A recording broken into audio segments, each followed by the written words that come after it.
Renovación Costarricense. Ellos van a estar hablando con nosotros ampliamente de ese tema. ¿Es una buena decisión la que ha tomado el ICE, don Gonzalo? Sí, primero que nada, muy buenos días.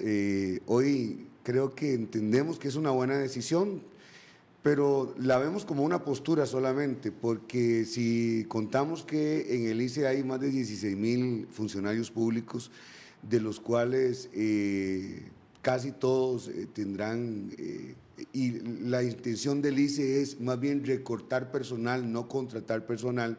Entonces, yo creo que lo que está haciendo inteligentemente el ICE es bajándole el tono al tema de que se ha estado hablando del salario único y de que el ICE es una institución de todos los costarricenses, que todos los costarricenses queremos, que todos los costarricenses apreciamos y creemos en el desarrollo que le ha dado a este país, pero que hoy el ICE termina en manos de algunos cuantos que están defendiendo algunos pluses salariales y algunas prebendas salariales, y no hay equidad ni justicia con respecto a los demás funcionarios públicos de otros lugares, no solamente del ICE. ¿Qué es lo que es importante decirle a los costarricenses hoy? Bueno, que Costa Rica está hoy en la necesidad de ir tomando previsiones a largo plazo y a mediano plazo. Dentro de ellas son las de ir tomando previsiones en los salarios de algunos funcionarios públicos y algunos lugares, y el ICE toma una decisión que solamente, creo yo, y bajo nuestra perspectiva, es para bajarle el tono al tema del ICE, y un ICE que hoy está teniendo problemas en financiamiento y en competitividad con respecto a telecomunicaciones, con respecto a comunicación. Hoy están perdiendo dinero, lo hemos tenido en varias comisiones, a don Carlos Obregón en la Comisión de Económicos hace un par de días y en la Comisión de Ingresos y Gasto Público también, donde nos ha dicho que sí tienen serios problemas, pero que están haciendo muy poco para que esto se solucione. Terminó con el tema de que al final la posición del ICE para decir que los próximos que se contraten, que van a ser, yo no sé cuándo, porque hoy tiene más de 15,000, estábamos hablando un día de estos en la Comisión de Ingreso y Gasto Público, que solo el Departamento de Abogados tiene más de 80 abogados en el ICE, y que eso significa que ¿cuándo van a necesitar contratar un abogado más? Si tiene 80 hoy. O sea, es de eso donde yo digo, estamos en una forma desordenada, pero solamente como para la foto, pero no realmente para una solución real. Don Jorge. Bueno, creo igual que es para evitar la discusión central de la situación financiera de la institución. Don Carlos Obregón no sabe cuánto va a significar eso. Es cargar sobre la espalda de los trabajadores las deficiencias administrativas del ICE, y en esa línea creo que tiene que… Don Jorge, tenemos un pequeño problema técnico acá que estamos resolviendo con el micrófono. Quisiera ver si los compañeros me indican si ya estamos. Ahora sí, don Jorge, disculpe. Bueno, creo igual que es para soslayar, digamos, la discusión central del ICE en este momento, que es la situación financiera, y que sería cargar sobre la espalda de los trabajadores de nuevo ingreso a la institución la problemática de la cuestión salarial en el empleo público. Tiene que haber una política nacional de empleo público.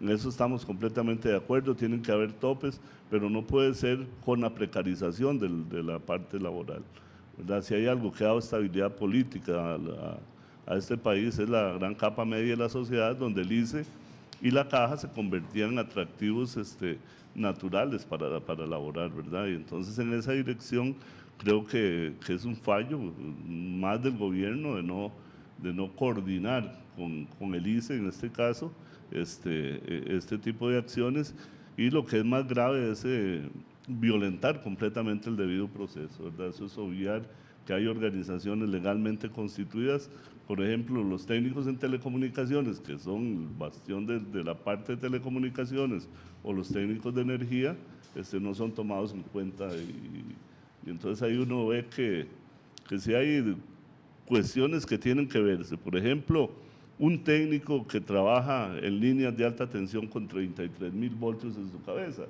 si tiene que haber una diferencia, algún plus que lo haga diferente al que está en el control, por ejemplo. Entonces sí, son instituciones muy complejas. Si hay algo que tiene el ICE y la Caja del Seguro Social, es que don Luis Felipe Morúa Carrillo, que fue el gestor de esta parte de recursos humanos, heredó un ejemplo para América Latina. Los compañeros del ICE en recursos humanos han sido contratados en toda América Latina para gestionar un tipo de empresas tan grandes y tan complejas como estas. Entonces, en esa dirección me parece que es un absurdo de don Carlos Obregón, que me parece que es una imposición de él, porque ya hasta el director de recursos humanos reconoce que fue una cuestión atropellada. Entonces, me parece que ya sí, efectivamente, es una situación complejísima. Compañeros que tienen 4 o 5 años de laborar, que ya tienen derechos adquiridos completamente claros, y se van a encontrar de pronto un ingeniero que gana la mitad y que hace lo mismo. Entonces ya eso, desde la lógica de organizar una empresa, eso viene en contra de la competitividad que tanto están pregonando. Pero hay algo importante, y es que ya este tipo de medidas se han estado tomando, por ejemplo, en RAXA.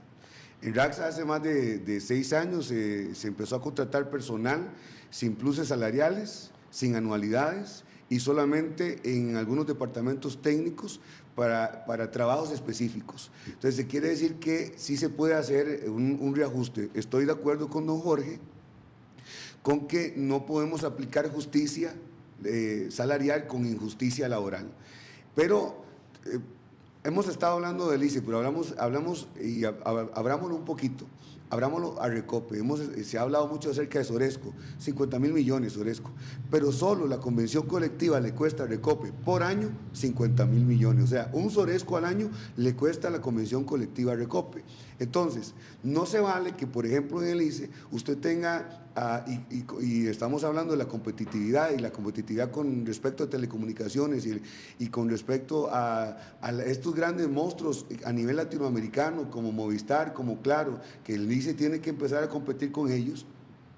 No se puede competir con ellos cuando tenés a gente ganando 3 veces más de lo que se ganan en otras instituciones.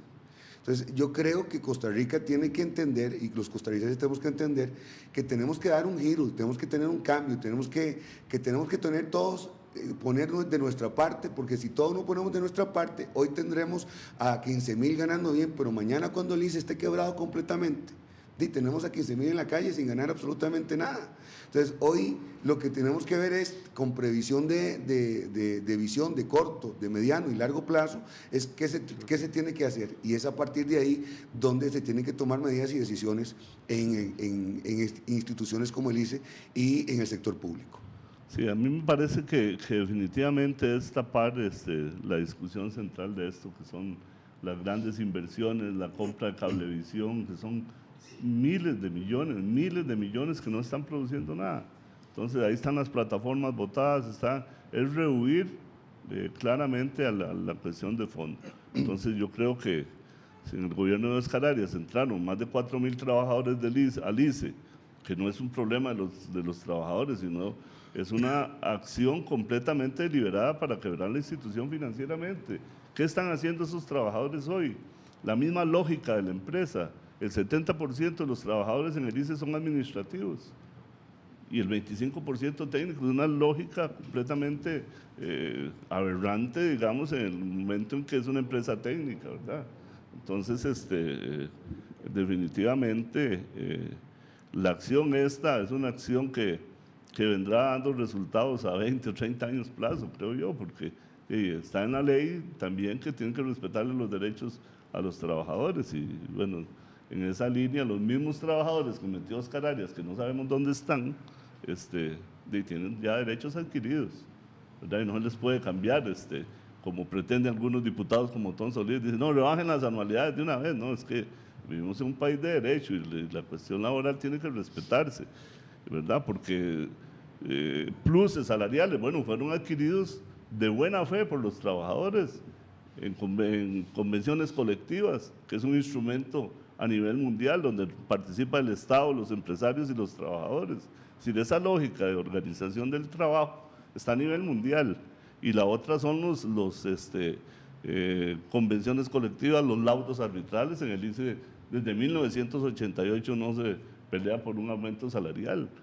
Sí, ¿por qué? Porque el ICE había desarrollado todo un instrumento de recursos humanos, pero hoy ha sido violentado por este gobierno, principalmente en la figura de Carlos Obregón, prácticamente dejando de lado cualquier negociación, cualquier mejora o cualquier discusión en el ámbito, no solo salarial, sino de orden y disciplina. Gonzalo, debe aplicársele a todo el ICE este salario único para poder ver resultados. ¿Cuál es la propuesta? Yo creo que para poder ver resultados tenemos que tener un planteamiento serio y un planteamiento. Este gobierno se ha caracterizado por dos cosas que dijo que no iba a hacer: por mesas de negociación y por diagnósticos, pero no hay en realidad una implementación. Obviamente estamos entendiendo que el ICE es una entidad autónoma, pero quien gerencia o presidente del ICE, quien hoy está ahí, don Carlos Obregón, es puesto políticamente por el presidente de la República, quien debería estar tomando decisiones para que empecemos a hacer del ICE, de todos los costarricenses, competitivo. Te voy a poner un ejemplo. Don Carlos Obregón estuvo con nosotros hace un par de días, el martes, con nosotros en la Comisión de Económicos, porque estamos viendo un proyecto para poder rebajar los precios de la electricidad de los costarricenses. ¿Qué es lo que pasa? Bueno, que nos estamos dando cuenta que todos los proyectos que se dan, porque todo lo que tiene que ver con los proyectos que construye el ICE, al final lo terminamos pagando todos los costarricenses, porque lo único que vende el ICE es telecomunicaciones y electricidad. De ahí es que donde recauda los ingresos para pagar todo lo que tiene que pagar. Pero nos damos cuenta que para financiar eso tomaron préstamos del 13 y el 15% en dólares. Y eso lo están pagando los costarricenses. Entonces, lo que hoy tenemos que tener es realmente no una postura como la que está teniendo don Carlos Obregón con esto, porque ¿qué va a solucionarle al ICE el salario único en este momento? Si es solamente para los que va a contratar a futuro, y con los que tienen eso no se va a implementar. Entonces, al final es una postura para la foto, para bajarle el tono al tema de los salarios únicos, el tema que ha estado en boga y que Costa Rica tiene que entender que sí, necesitamos una equidad y justicia con respecto a los salarios en Costa Rica. En el sector público hay personas que hacen las mismas funciones y que en unas instituciones ganan 3 veces más que en otras instituciones, y creo que no estoy hablando de los que tienen 300 voltios en la cabeza, como decía don Jorge, estoy hablando de 33,000 voltios en la cabeza, como dice don Jorge, sino estamos hablando de personas que están en un escritorio, que están en funciones igual que en otras instituciones públicas, solo que en unas ganan 3 veces más que en otras. Y creemos que en Costa Rica tiene que haber un orden en los salarios públicos, y tiene que haber un orden, por supuesto, que eso no es lo que va a solucionar el déficit fiscal, como también algunos lo han querido vender. ¿Cuál es el punto de partida que debería tomarse para esa equiparación? ¿El más alto, el más bajo, a su criterio, muy puntual? Creo que tiene que ser el punto medio. Creo que para impartir justicia tiene que ser el punto medio. ¿Usted, Jorge, qué opina? Yo pienso que tienen que haber topes, hacia arriba, hacia abajo. Tiene que haber también topes en cuanto a las anualidades. Es decir, yo no veo una empresa que no dé incentivos a sus trabajadores de alto o menor rango. Usted lo ve en Japón, por ejemplo, todos los incentivos que se le da a los trabajadores para que permanezcan en la empresa. Entonces, la retención de esos profesionales, de los mejores profesionales que yo contrato de acuerdo a una lógica de empresa, obedece a esa lógica, pero no hacerlo de una forma chabacana como se está queriendo hacer, ¿verdad? Es decir, de un pronto a otro aparecen proyectos y proyectos y proyectos. El partido que generó esto, que es Liberación, y la Unidad, están con un proyecto ahí que no veo yo que vaya a avanzar. Ahora, es para 20 o 30 años, es decir, no podemos aplicar el derecho a los trabajadores de una forma arbitraria como se pretende, y solucionar el problema fiscal con la cuestión salarial de los trabajadores.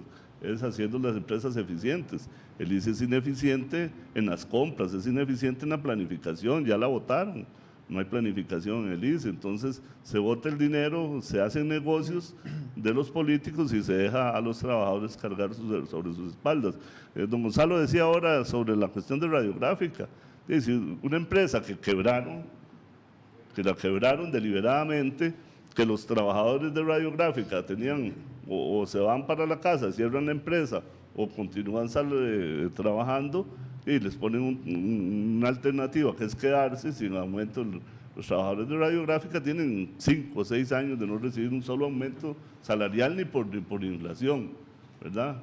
Entonces, claro que es una precarización, porque tirar 450, 500 trabajadores a la calle es crear un problema social. Y entonces, con todos esos insumos es que tenemos que lidiar, por ejemplo, en la Asamblea Legislativa, es decir, ver el efecto social, que son 500 familias, ¿verdad?, que no reciben aumentos salariales, que están ahí viendo a ver, porque lo de radiográfica es mentira también, es decir, el INSE le está trasladando los actividades, los que llaman hueso, que ya el INSE completamente no las va a llevar, las traslada radiográfica y no les da un soporte importante. Entonces están completamente los trabajadores atados de pies y manos, ¿verdad?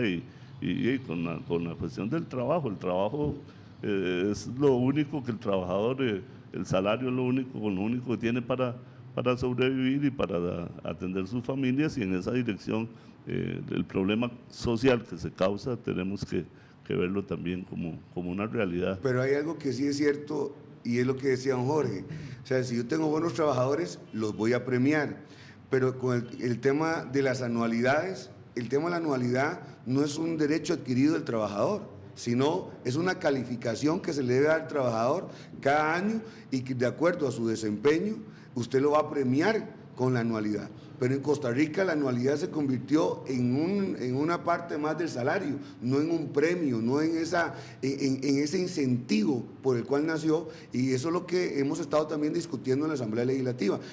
No se le tienen que dar anualidades a todos los funcionarios públicos. Hay algunos que se los ganaron y otros que no se los ganaron, y que el jefe puede decir, bueno, pero cuando usted va y ve que en todos los diferentes instituciones del Estado, todas las anualidades son casi que excelentes, lo que tenemos es como muy poco porcentaje de mediocres o mal calificados. Entonces estamos diciendo que lo que existió para premiar a la efectividad, para premiar el esfuerzo, para premiar la excelencia, hoy es simplemente una parte más del salario de los funcionarios públicos. Don Gonzalo y don Jorge, diputado del Frente Amplio, la pregunta del millón aquí es, con estas discusiones, con estas dos posturas tan diferentes que ustedes tienen, pero aunque el trasfondo sea solucionar el problema, ¿quedará listo esta situación? ¿Quedará solucionada en esta administración? ¿Será pronto?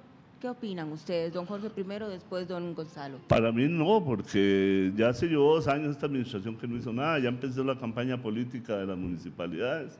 2 años antes empieza la campaña política en este país. Este gobierno no va para ningún lado, eso está claro. Entonces, en la Asamblea, la fracción del PAC queda debiendo completamente, entonces son 4 fracciones prácticamente. Dentro del PAC.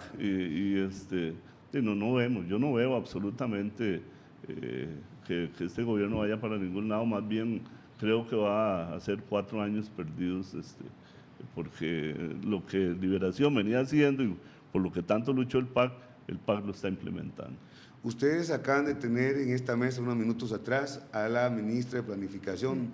El ministro don Elio Valles, el ministro de Hacienda y vicepresidente del país, llegó a la Comisión de Ingresos y Gasto Público y nos dijo, para el primer trimestre de este año, les vamos a tener la ley de empleo público lista para que empecemos a construir con ella. Luego nos dijo, ya no lo tengo yo, ahora la tiene Mideplan, y ahora viene la ministra ayer el martes a la Asamblea Legislativa y le dice a todos los costarricenses en la Asamblea Legislativa, apenas vamos a empezar con una comisión y vamos a ver si lo podemos hacer desde la Asamblea Legislativa. Creo que lo que ha tenido este gobierno es que no ha determinado, no ha tenido las agallas para meterse al problema, porque no es un problema fácil, pero no es un tema fácil, pero tiene que hacerse con mucha sabiduría, tiene que hacerse con mucho tacto político, porque esto podría terminar siendo un grave problema social en las calles, y es lo que ningún costarricense quiere, pero tampoco es la inacción que ha tenido el gobierno, porque esto no es un tema resorte de la Asamblea Legislativa, es un tema resorte del Poder Ejecutivo, y el Poder Ejecutivo llevarlo por los diferentes caminos que se tienen que construir. Uno de ellos es la Asamblea Yo Legislativa. quisiera preguntarles, ¿es este el camino real? Es decir, ¿es atacar la función pública, es atacar los beneficios que han obtenido los funcionarios durante tanto tiempo? El camino real, porque el estandarte que se toma por muchos que toman este tema es el tema del déficit. Pero tenemos un tema de evasión gravísimo y a veces siento como que se desvía la discusión del tema, por ejemplo, el fraude fiscal o de los impuestos menos regresivos que deberían de aplicarse, por centrarse más en el tema del empleo público. ¿Es realmente la magnitud del empleo público, don Jorge, y después don Gonzalo, más grande para atacar el déficit? ¿No deberíamos de centrarnos más en temas como fraude? Vamos a ver, nosotros insistimos en que tiene que ver las causas, es decir, ¿qué provocó realmente el déficit fiscal? ¿Provocaron los trabajadores, o los trabajadores de Recope, o los del ICE, o los de...? No, es decir, eso no está en el tapete, porque la cuestión salarial no es el 50% del déficit fiscal, ¿verdad? Pero definitivamente la causa tiene que determinarse bien clara, porque es muy fácil, digamos, para el Partido Liberación atacar a un gobierno que va sin rumbo, pero que el problema no es porque nació ayer, es un problema que se viene gestando desde 1988, ¿verdad? Donde se dijo, bueno, vamos a cambiar el modelo de Estado Social de Derecho. Entonces, lo que hay que atacar es el modelo neoliberal que nos vienen implementando, donde el ser humano pasa a segundo plano y todo es mercancía, la salud es mercancía, la educación es mercancía, todo es mercancía, y entonces eso es lo que tenemos que discutir los costarricenses, si vamos a seguir con ese Estado, en esa dirección, o creemos que precarizando el trabajo en el sector público vamos a salir del atolladero en que nos metieron administraciones irresponsables. Yo creo que hay algo claro que los costarricenses tienen que entender. El tema del déficit fiscal es un tema mucho más amplio que el del tema solamente de los salarios públicos. Solucionando el tema de los salarios públicos no se soluciona el déficit fiscal, es una parte. Cuando usted vive en una casa que gana 100 colones, pero que tiene que tomar prestado 50 colones todos los meses le va haciendo un hueco a sus finanzas.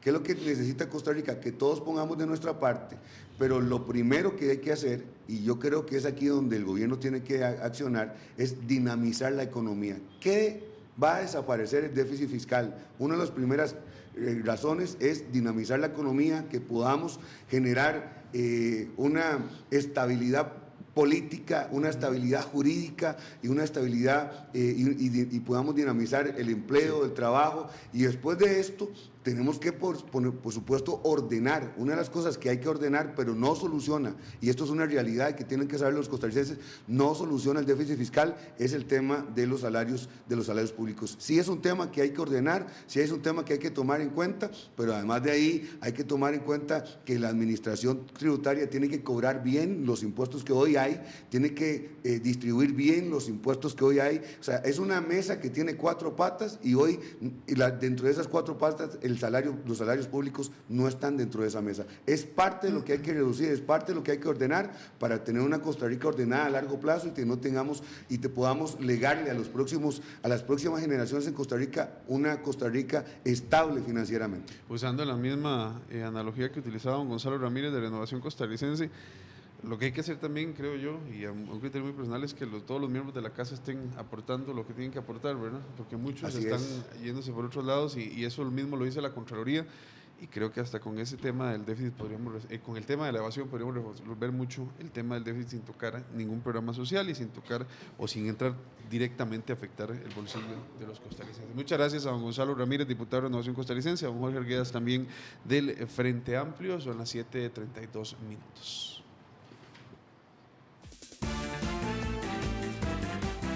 Noticias deportivas. Bueno, regresamos con más de lo que es la información deportiva y bueno, lo que ha sido la polémica en las últimas horas cuando el gobierno de la República a través del Ministerio de Deportes anuncia que el dinero destinado para los atletas que se preparan de cara a lo que son las Olimpiadas de Río de Janeiro no irán directamente al Comité Olímpico, sino que se hará a través del ICODER y a través de las federaciones. Pero los atletas, algunos no están de acuerdo con esta medida. A continuación el detalle en la siguiente nota. Los atletas de nuestro país estarán haciendo un reclamo vehemente ante las autoridades del Consejo de Deportes este jueves. Para ellos lo más importante no solamente es el tema del presupuesto que se ha manejado por el Comité Olímpico, sino también dejar un legado para quienes vienen detrás de ellos puedan tener toda la capacidad de desarrollarse y la economía suficiente para mejorar el deporte en Costa Rica. Yo como atleta quiero dejar un legado. Creo que el Comité Olímpico ha demostrado siempre estar con nosotros en las buenas, en las malas, cuando hay, cuando no hay presupuesto. Ahorita lo que queremos es dejar el legado, nosotros todos como atletas, unirnos todos como atletas y demostrarle al país, al Estado y a todas las personas que influyan en la parte económica del Comité Olímpico para que puedan aprobarlos, dejar el legado para que futuras generaciones puedan dedicarse simplemente a nada más entrenar y entrenar y entrenar. Ese es el legado que queremos dejar todos unidos como atletas. No tengo ningún dolor ni nada porque gracias a Dios sé que el Comité Olímpico va a salir adelante. Nosotros como atletas, con o sin presupuesto, hemos demostrado que con lo poco o con lo mucho siempre hemos salido adelante. Además de la preparación actual para los atletas, es importante que la competencia en Costa Rica aumente y según ellos mismos están pensando en poder competir internacionalmente y ganar, pero en Costa Rica solo se miden los objetivos por medio de resultados y no por el progreso que se ha dado año con año. Porque no se trata de ponerle zancadillas a nadie, ni de decir si el CON es bueno o si el ICODER es malo o si el ICODER es bueno y el CON, no se trata de eso. Se trata de que todos formemos un equipo por el bien del deporte de Costa Rica. Las figuras que vienen, qué ilusión y qué sentido tienen de hacer deporte con esta situación que está sucediendo hoy día. Aún se está a la espera de la respuesta ante la carta que presentaron los atletas al Consejo de Deportes, que se reunirá este jueves a las 5 de la tarde. Bueno, y este es un tema al cual se le ha podido dar seguimiento en las diferentes ediciones de RTN Noticias porque se está a la espera de ver qué va a pasar. El presupuesto sí existe y sí está destinado, son alrededor de 200 millones de colones para los atletas. El dilema está o la polémica surge a raíz de quién se hace llegar este dinero a los atletas, si a través del CON o si a través del ICODER, ¿verdad? Entonces, hoy jueves se va a tener una respuesta y ya quizá ya mañana viernes se sepa. Y hay propuestas hasta de que sean las mismas federaciones, ¿no? Sí, la propuesta es que el dinero, el Ministerio del Deporte lo gire al ICODER y el ICODER lo empiece a girar a las federaciones. El Comité Olímpico lo que pelea es por qué no hacerlo ellos, ¿verdad? Si es como se ha venido haciendo. Entidad, ¿no? Y es la entidad precisamente que dice Olímpico encargada de ver y velar que la preparación esté bien, de que el dinero llegue a donde se destinó y que se utilice para lo cual fue destinado. Podríamos traerlo a debatir aquí, Andrea. Claro que sí, pues un tema que se puede... ¿Cuántas federaciones estarán preparadas para recibir este dinero? Y hay muchos temas por ahí. Exactamente. Muchas gracias a ustedes. Gracias, Andrea. Son las 7:35 minutos. Vamos a una pausa y ya regresamos.